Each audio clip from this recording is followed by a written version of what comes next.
What's good, everybody? Josh Coker here, aka Joshua's Prime. You know what it is. Coming to you on behalf of Polymathics, the YouTube channel that helps you become a modern-day Renaissance man. And in this video, I was thinking about something that I watched in a very informative video by Valuetainment. If you haven't subscribed to them already, I would highly suggest you subscribe.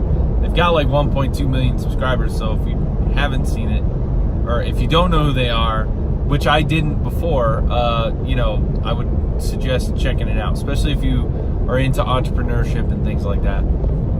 But one of the things that this particular episode said that really resonated with me was that as humans, we run systems, we love systems, we run systems in the background. And normally, I'm not big on systems or procedures because having worked in the government and dealt with bureaucracy my whole life, I know how much they get in the way. But what this guy was saying was basically not systems like formal systems, but more like a routine type of system. And that these routines help you become more effective, more productive, so that you can reach optimal states.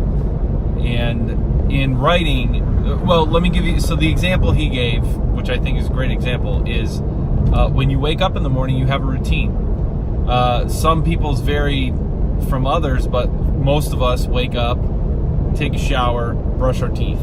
And even in the way that we take our showers and we brush our teeth and get dressed for the day, maybe take the dog out, like there's a specific way in which you do it. Like maybe you take the toothbrush out first, then the toothpaste, and some of these things may have become a routine so early on that you're not even conscious that you're doing them anymore.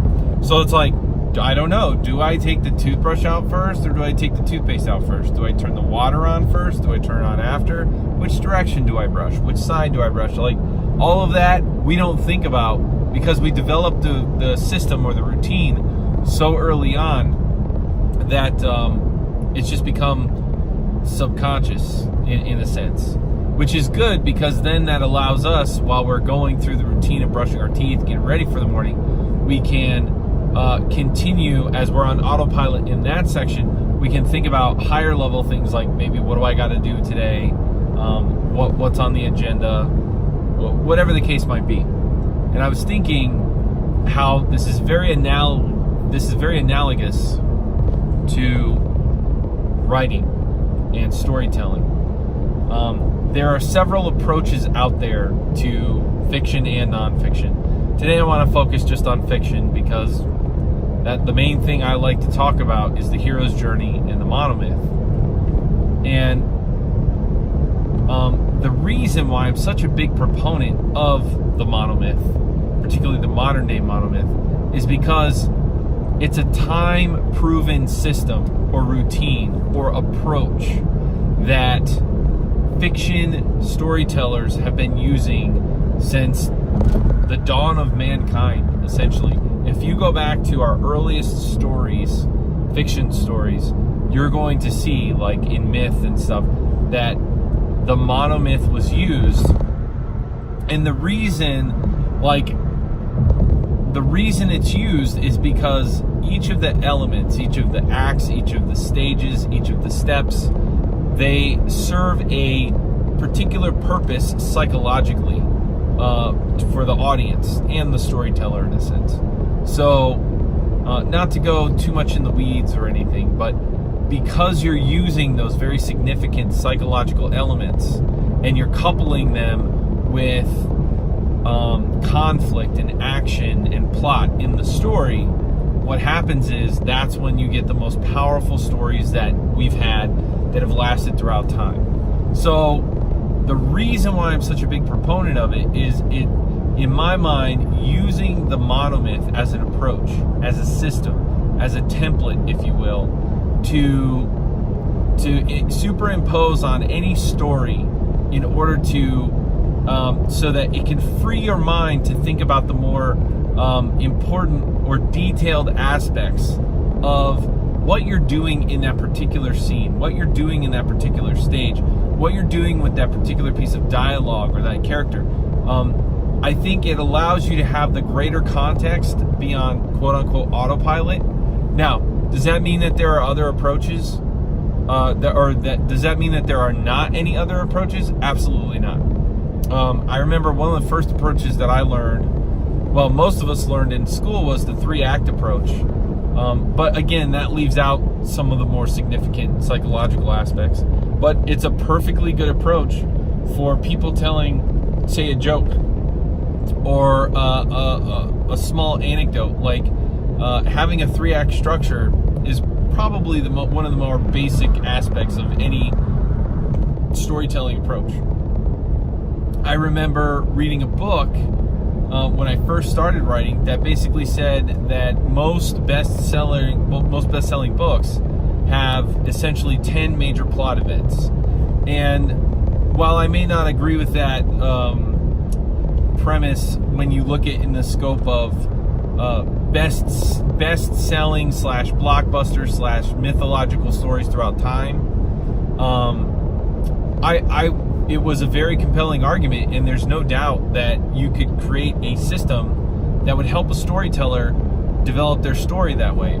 And so the whole point of the matter is there are a lot of people out there who want to write fiction, and they consider themselves artists, and they want to take the structure out of it. They want to take the system out of it because they look at it just like I said before, they look at it almost like a bureaucratic process that is preventing the creativity from getting to where it needs to go.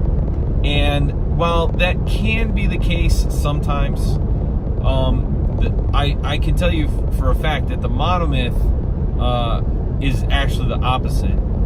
In most cases, it's only going to promote and optimize your productivity. It's going to save you time, but more importantly, it's going to help you. Like if you run into a spot where you're like, well, I don't know what the belly of the beast stage would be in my story. Well, that means that there's a pit hole in your story, and it's an easy way to identify it. Does every story have to have belly of the beast? No, but like if you get to that point and you wanted something like that, but it's not there, it can that tells you, like kind of like a doctor diagnosing you, like, hey, here's a symptom. We need to look at this. Whereas if you're not running any approach at all, you're not using any kind of routine or system, it's going to be very hard to diagnose things. You're probably going to end up wasting time writing things that don't even fit in your story. And your story might lack a cohesiveness that readers need in order to really, a lot of stories might have good elements here and there, but then they're criticized by the public because there wasn't a cohesiveness. So it's like, oh, I like this scene, I like that scene, but the story just really didn't come together. That's usually because the writer was picking and choosing things that they like and that they wanted to see in their story, but they didn't give it like an overall theme, or again, they weren't using an approach that would allow them to put something together that made sense in totality, not just in singularity. And I mean that's basically it. But the way in a weird way, using the monomyth approach, the modern monomyth approach, and any approach. I mean, I'm promoting that one because that's what I do. But I mean, any approach for fiction and nonfiction, especially if you think it's geared towards your talents and abilities, is going to it's like brushing your teeth. It's going to become a routine that once it's internalized, you'll do it without even consciously thinking about it, and it's going to make you optimize your storytelling abilities, the way you structure things, the cohesiveness of your story, the way you're able to identify pitfalls and things like that in the narrative. So hopefully this helps, and if you liked it, go ahead and subscribe, all that good stuff. And until next time, take it easy.